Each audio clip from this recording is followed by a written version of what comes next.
6 years I've spent working as an ER nurse. Gunshot wounds, car wrecks, cardiac arrests, strokes. I've witnessed people claw their way back from the edge, and I've watched others lose that battle. But nothing in my career compares to what unfolded that particular Tuesday night. I'm stationed at Mercy General, night shift in the emergency department, where the most severe cases land. At 9:47 p.m. on November 14th, the single worst case of my entire career came through those doors. She didn't walk in, she was wheeled in on a gurney. 8 years old. Unconscious. Bleeding out. Her name was Alice Brown, and she had roughly 10 minutes left to live. Have you ever watched someone pull off something that seemed genuinely impossible? Tell me in the comments. And if stories about unlikely heroes, hidden talents, and life-altering moments interest you, hit subscribe and the notification bell so you don't miss what's next. The night began ordinarily enough, busy but under control. 3 patients occupying beds, 2 waiting rooms, nothing beyond routine injuries. I was restocking supplies when the ambulance radio crackled to life. Mercy General, this is Unit 47. We have a pediatric trauma. 8-year-old female MVA, high-speed collision, unconscious, vitals unstable, ETA 3 minutes. Motor vehicle accident, pediatric, a child. My stomach dropped instantly. Dr. Graham, our attending, glanced up sharply. Casey, Prep Trauma 1, page Dr. Fabre. I moved immediately, trauma bay readied, monitors powered on, for lines staged, surgical tray laid out. Dr. Fabre, our trauma surgeon, wasn't even in the building. The doors slammed open as paramedics rushed in a small body, far too small. A little girl, dark hair, deathly pale. Behind them a woman in her mid-30s. Blood staining her clothes, screaming, "Alice! My baby! Please!" Security gently restrained her. "Ma'am, let them work. That's my daughter. Please save her." I pushed every emotion down and focused entirely on the job ahead. The paramedics transferred Alice onto our table, rattling off vitals as they went. BP 80 over 50 and falling. Heart rate 140. Breathing shallow. GCS 6. Suspected internal bleeding. Possible splenic rupture. Dr. Graham moved in, hands pressing gently on her abdomen. No response from Alice. Not a good sign. "Get me an ultrasound. Now."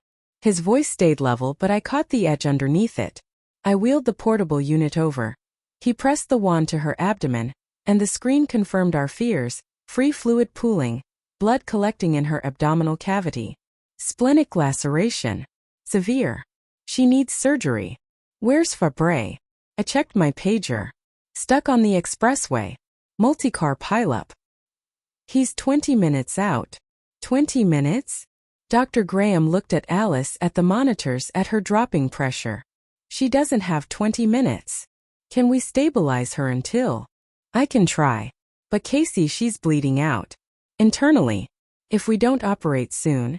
He didn't finish, didn't need to. I looked down at this tiny girl. 8 years old, somebody's entire universe, and we were watching her slip away. Dr. Graham worked fast, fluids, medication, fighting to keep her pressure from collapsing entirely. Kept dropping anyway. 90 over 60. 85 over 55. 80 over 50. She's decompensating, I said. I know. Can you operate? I'm an ER physician, not a surgeon. I can stabilize. I can't do a splenectomy.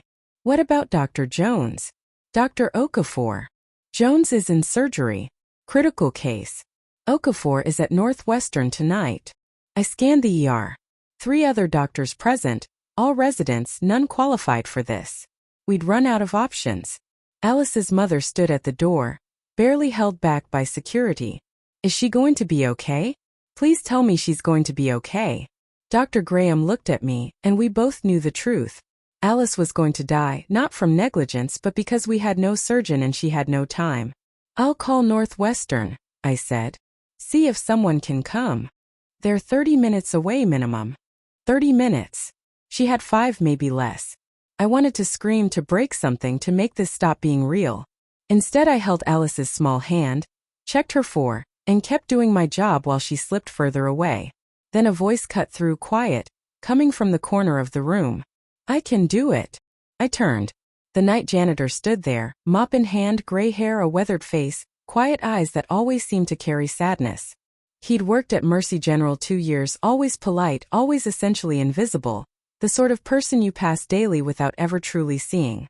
Isaiah, Dr. Graham said gently. Not now. We need the room clear. I can stabilize her. His voice stayed steady, calm. Stop the bleeding. Until Fabre arrives. Dr. Graham stared at him. What? I know what's wrong with her. Splenic laceration. Grade 4. She's bleeding into her peritoneal cavity. If you don't clamp the splenic artery, she'll be dead in 5 minutes. Silence. Dr. Graham and I traded glances. How would a janitor know that? Isaiah, I said carefully, how do you? I can save her. He looked at Alice, then at us. I've done this before. You're not a doctor, Dr. Graham said. No. Isaiah held his gaze. I'm not. Then you can't. I can. And she's out of time. Dr. Graham hesitated, glancing at the monitors, at Alice's collapsing pressure. I watched Isaiah and noticed things I'd never registered before, the way he held himself, the way he was already assessing the situation, the absolute certainty in his eyes. This was someone who knew exactly what he was doing. Where did you learn this? I asked. His jaw tightened. In prison. The words hung there. Prison. Dr. Graham stepped back. You were incarcerated? Stateville. 15 years. Medical wing. Isaiah's voice never wavered. I assisted in hundreds of surgeries. Stabbings. Gunshot wounds. Trauma worse than this. I know what I'm doing. That's not, you can't just. Dr. Graham looked at me, then at Alice, weighing an impossible situation. Alice's pressure dropped again. 75/45. Her mother screamed. Do something, please. Isaiah stepped forward. I can stabilize her. Keep her alive until Fabre gets here. But you need to decide now. If I let you do this, Dr. Graham's voice shook. If anything goes wrong. It won't. You can't promise that. Neither can you. But I'm her only chance. I looked at Alice, this tiny girl who'd probably been playing with dolls that morning, going to school, living her ordinary life, now dying because we were bound by rules and protocol. Do it, I said. Both men turned to me. Casey, Dr. Graham started. She's going to die if we wait. You know it. I know it. I turned to Isaiah, really looked at him. Can you save her? Yes. One word, absolute certainty. I nodded. Then save her. Dr. Graham closed his eyes, made an impossible call. Okay, but Casey, you assist. And if anything goes wrong, we stop immediately. Understood, Isaiah said. He moved to the sink and scrubbed in, thoroughly, methodically, like he'd performed this ritual 1,000 times. Maybe he had. The moment he stepped to that table, something shifted in him, posture, voice, everything. The janitor vanished and someone else took his place. Scalpel. Calm, authoritative. I handed it over. The incision came clean, precise, textbook. Retractor. I provided it. He worked fast but controlled, no wasted motion. Dr. Graham watched in silence, visibly stunned. Suction, Isaiah said. I cleared blood from the field. He exposed the spleen, located the laceration. There. Grade 4. Worse than I thought. The capsule's completely disrupted. He worked with total focus, hands rock steady, zero hesitation. I'd seen residents' hands shake through procedures like this, attendings break a sweat. Isaiah showed nothing but concentration. Clamp. I handed him the vascular clamp. He applied it to the splenic artery, and the bleeding slowed, then stopped entirely. Alice's pressure stabilized at 80/50, holding steady. Pressure's up, I reported. He didn't respond, just kept working, securing the clamp, confirming it would hold. Minutes crawled by, feeling like hours. Then he stepped back. She's stable. The clamp will hold until Fabre can do the splenectomy. Dr. Graham checked her vitals, examined the surgical site. Perfect. Textbook. Exactly what a trained surgeon would do. He whispered. Who the hell are you? Before Isaiah could answer, the doors burst open, Dr. Fabre finally gasping for breath. I got here as fast as... He stopped, saw the surgical field. Who did this? Everyone's eyes went to Isaiah, still standing there in bloody gloves, expression composed. The janitor, Dr. Graham said, voice hollow. Fabre stared, walked to the table, examined the work. His face shifted from confusion to shock to something resembling respect. This is excellent work, professional. Who are you? Isaiah peeled off his gloves. I'm no one. She's all yours, doctor. He turned to leave. Wait. I grabbed his arm. You can't just. He looked at me, those sad eyes meeting mine. Thank you for trusting me, Casey. Then he walked out. Dr. Fabre finished the surgery, removed Alice's spleen, closed her up. She'd survive. Because of Isaiah. Her mother collapsed in relief when we told her. Can I see him? The man who saved her? I need to thank him. I went looking for Isaiah and found him in the supply closet, mopping as if nothing had happened. Isaiah. He didn't look up. Is she okay? She's stable in recovery. She'll make it. Because of you. He nodded, kept mopping. Her mother wants to thank you. No need. Isaiah. I did what needed to be done, that's all. I perched on a supply cart watching him work. You said you learned in prison. Stateville. Yes. Why were you there? He paused, looked at me. Does it matter? I'm just curious. He leaned on the mop side. I was a surgeon 20 years ago, or trauma like Fabre. My heart skipped. You were a doctor? I was until I wasn't. What happened? I killed someone, that's what the court said. Manslaughter, 15 years. A chill ran through me. Did you? The patient died, that's true. Whether I killed him? He shook his head. It's complicated. Uncomplicated it for me.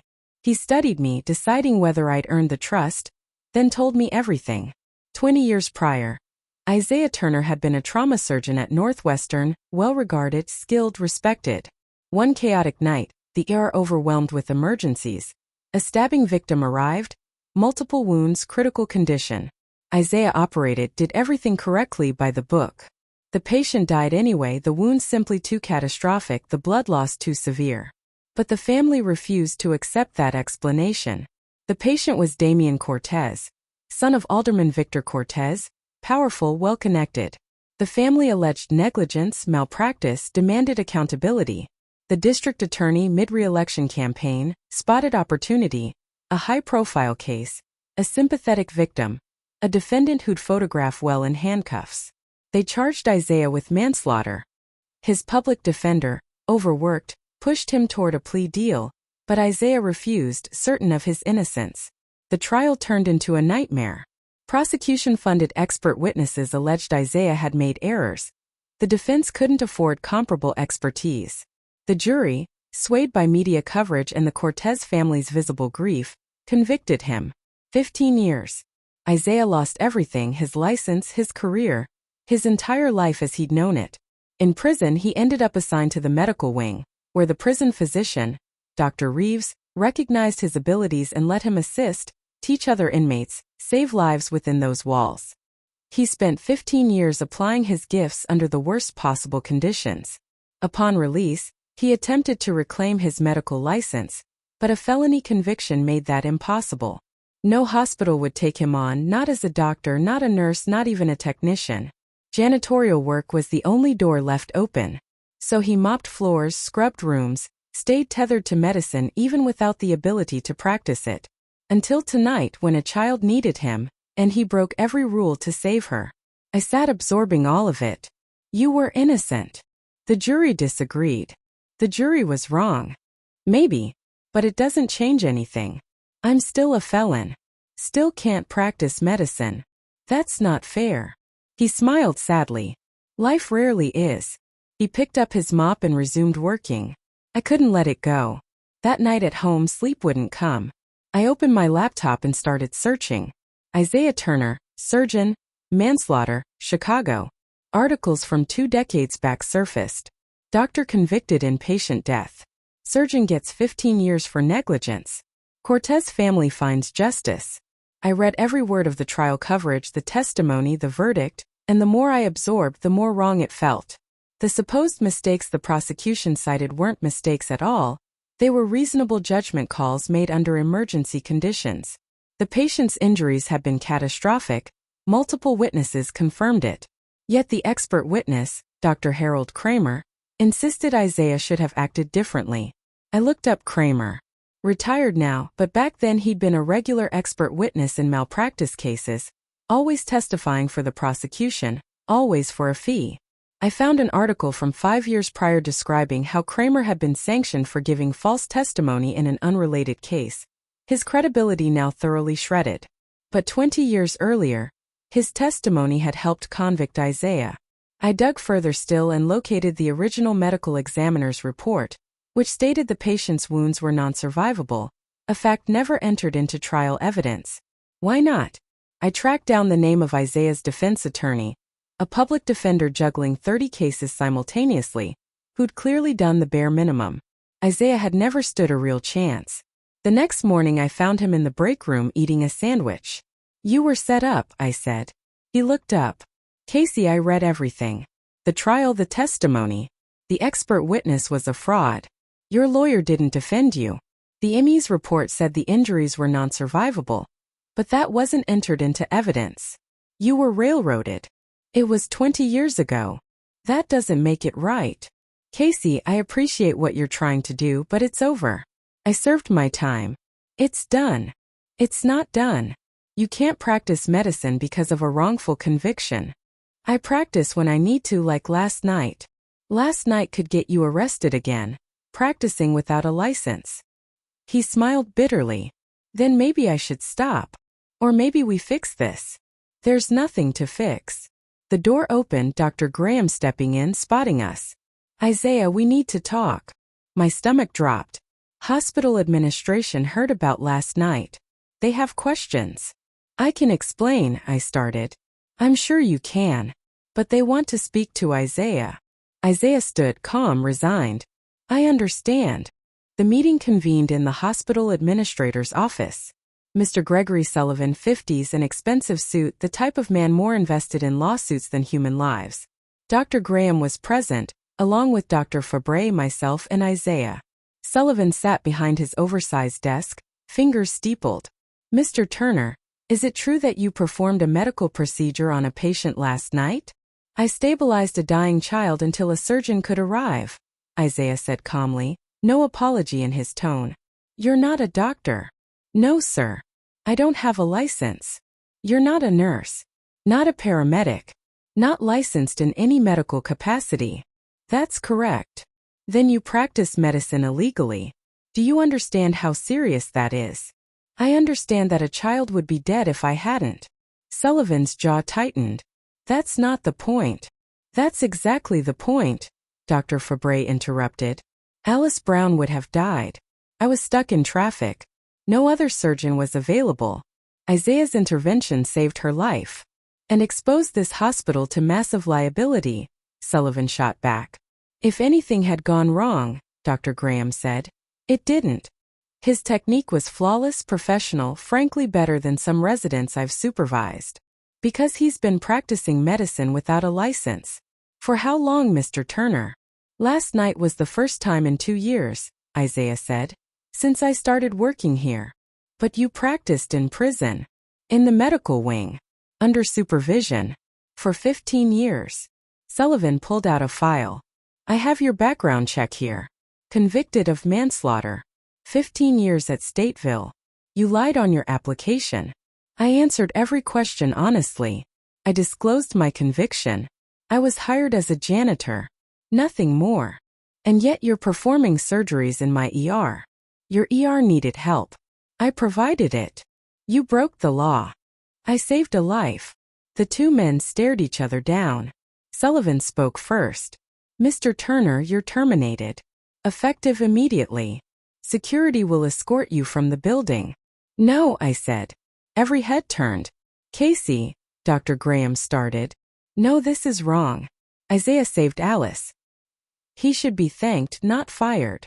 He broke the law. An unjust law. He was wrongfully convicted 20 years ago. His medical license was taken from him because of a corrupt prosecution. And now you're punishing him for having the skill and courage to save a child when no one else could." Sullivan's expression hardened. "Ms. Williams, this doesn't concern you." "It absolutely concerns me. I was there. I assisted. If you're firing him, fire me too." Casey, don't, Isaiah said quietly. I'm not letting this happen. This isn't your fight. Yes, it is. I turned to Sullivan. Isaiah Turner is one of the best surgeons I've ever worked with. And I've worked with dozens. What he did last night was heroic. If you fire him for that, you're telling every employee here that policy matters more than lives. Policy exists for a reason. And sometimes, Dr. Fabre said, the right thing to do is break policy. I reviewed Isaiah's work. It was textbook. Perfect. If I had done that procedure myself, I couldn't have done it better. This man has a gift. And you're throwing it away because of paperwork. Sullivan stood. This meeting is over. Mr. Turner, you're dismissed. Dr. Graham, Dr. Fabre, Ms. Williams, get back to work. What about Alice's mother? I asked. She wants to thank Isaiah. Are you going to tell her the man who saved her daughter was fired? Sullivan's expression flickered. That's none of her concern. It's absolutely her concern. Her daughter is alive because of him. And if she decides to sue because an unqualified janitor operated on her child, she won't. You can't know that. Then ask her. She's in the waiting room right now. Sullivan hesitated. I pressed. If you're going to fire Isaiah, at least have the courage to tell Alice's mother why. Tell her you care more about liability than the man who saved her daughter's life. A long silence followed. Sullivan sat back down, rubbed his temples. Get out. All of you. Except Turner. My heart sank. Mr. Sullivan. Out. Now. We waited outside. Dr. Graham paced.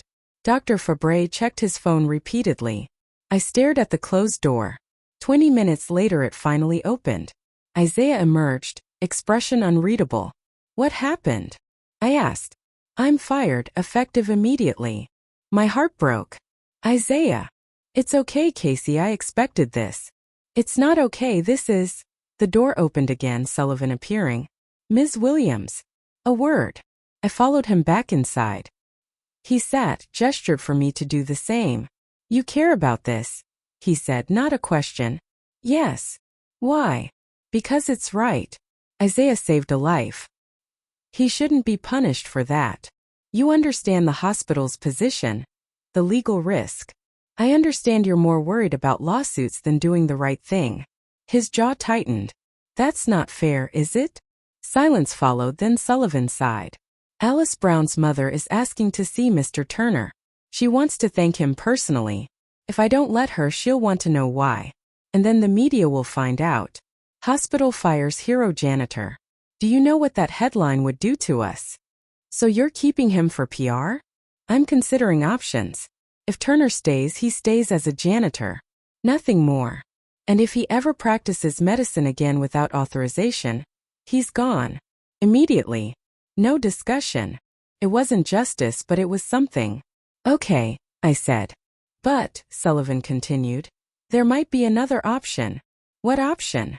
I have a call in to the state medical board, explaining the situation, asking if there's any way to reinstate someone with Turner's circumstances. I stared at him. You're trying to get his license back? I'm exploring options, that's all. Don't tell him. I don't want to give false hope. These things take time, years maybe, and it might not work at all. But you're trying. I'm trying. Now get back to work. I found Isaiah outside, sitting on a bench, staring up at the night sky. You're still employed, I said. He looked at me, startled. What? Sullivan's letting you stay as a janitor, on the condition that you never practice medicine without authorization again. He said that. Yes, but Isaiah, Alice's mother wants to see you. His expression softened. I don't need. She does. Come on. Alice's mother, Lisa Brown, sat in the waiting room, exhausted, tearful, overflowing with gratitude. The instant she saw Isaiah, she stood and rushed to embrace him. Thank you, thank you, thank you, she sobbed. They told me what you did, how you saved her. I don't know how to repay you. You don't need to, Isaiah said gently. I'm just glad she's okay. Can I see her? Lisa asked me. She's in recovery, still sedated. But you can sit with her. Lisa turned back to Isaiah. Will you come? I want her to know who saved her when she wakes up. Isaiah hesitated. I don't think that's. Please. He glanced at me, I nodded. Okay, he said. For a minute. Alice lay in the ICU, small against the oversized bed, tangled in tubes and wires but breathing alive. Lisa sat beside her, holding her hand. Isaiah stood in the doorway watching. She loves butterflies, Lisa said. Talks about them constantly, wants to be a lepidopterist when she grows up. She laughed through tears. I had to look up what that meant. A person who studies butterflies, Isaiah said quietly. Yes, she's obsessed. Has butterfly posters all over her room. Books about migrations and life cycles. Lisa looked at him. She's going to have so many more years to study them now. Because of you. Isaiah said nothing, just watched the girl breathe. I was driving, Lisa whispered. When it happened. The other driver ran a red light. Drunk. But I keep thinking if I'd been more careful, if I'd seen him coming, if I'd. It wasn't your fault, Isaiah said firmly. You didn't cause this. But she's my daughter. I'm supposed to protect her. You did. You got her to the hospital. You advocated for her. You did everything right. Lisa wiped her eyes. How do you know? Because I've seen parents who don't. You're not one of them. They sat together in silence watching Alice. Then she stirred, eyes fluttering open. Mom. A small confused voice. I'm here, baby. I'm here. What happened? You were in an accident. But you're okay now. The doctors fixed you. Alice glanced around, spotted Isaiah. Who's that? Lisa smiled. That's the man who saved your life. Alice blinked, studied him. Thank you. Isaiah smiled, a real one, the first I'd seen from him. You're welcome, Alice. Her eyes closed again. Within seconds she was asleep. Lisa looked at Isaiah. Thank you doesn't feel like enough. It's more than enough. We left them there together, mother and daughter, alive. 3 days later, the media caught wind of everything. Janitor saves child in dramatic ER surgery. The story exploded. News vans crowding outside the hospital. Reporters everywhere. Social media in a frenzy. Isaiah tried to stay hidden, but Lisa Brown gave an interview. This man saved my daughter's life. And the hospital tried to fire him for it. That's not right. Public outrage followed, donations poured in. A GoFundMe raised $200,000 within 2 days for Isaiah Turner's legal defense and license reinstatement. Pro bono lawyers reached out. A journalist named Rebecca Hill began digging into Isaiah's original case, uncovered the same inconsistencies I had, and published an exposé. Was Isaiah Turner wrongfully convicted? New evidence suggests yes. The piece laid out the paid expert witness, the inadequate defense, the political pressure behind the conviction. The Innocence Project took notice, took his case, and within weeks had filed a motion to overturn the conviction entirely. Isaiah wanted none of it, the attention, the publicity, the hope. It won't change anything, he told me. It already has, I said. 6 months later I sat in a courtroom. So did Isaiah. Lisa Brown was there. Alice beside her, fully recovered, wearing a butterfly shirt. Dr. Graham, Dr. Fabre, even Mr. Sullivan attended. The judge, Honorable Patricia Delgado, reviewed all the evidence, the new testimony, the recantation from one of the original witnesses who admitted he'd been pressured into lying, the proof that Dr. Kramer had been paid to give false testimony. She spoke for 20 minutes detailing the failures, the corruption, the injustice. Then, the conviction is hereby vacated. Mr. Turner, you are exonerated. The courtroom erupted. Isaiah sat there, stunned into silence. Lisa hugged him. Alice handed him a drawing she'd made. Butterflies emerging from chrysalises. You're free, I whispered. He nodded, tears in his eyes. Thank you. 18 months after that night in the ER, Isaiah Turner walked back into Mercy General, not as a janitor this time, but as a medical consultant. His license had been restored following review, evaluation, and proof he'd kept his skills sharp. He couldn't operate independently yet, but he could work under supervision, assist, teach, contribute. It wasn't everything, but it was something more than he'd had in 20 years. I found him in the ER on his first day, scrubs instead of a janitor's uniform, a badge reading Dr. Isaiah Turner, medical consultant. How does it feel? I asked. Strange. Good. Terrifying. You'll be fine. You're a doctor, Isaiah. You always were. Now you just have the badge to prove it. An ambulance pulled in, paramedics wheeling a trauma patient through. Dr. Fabre appeared.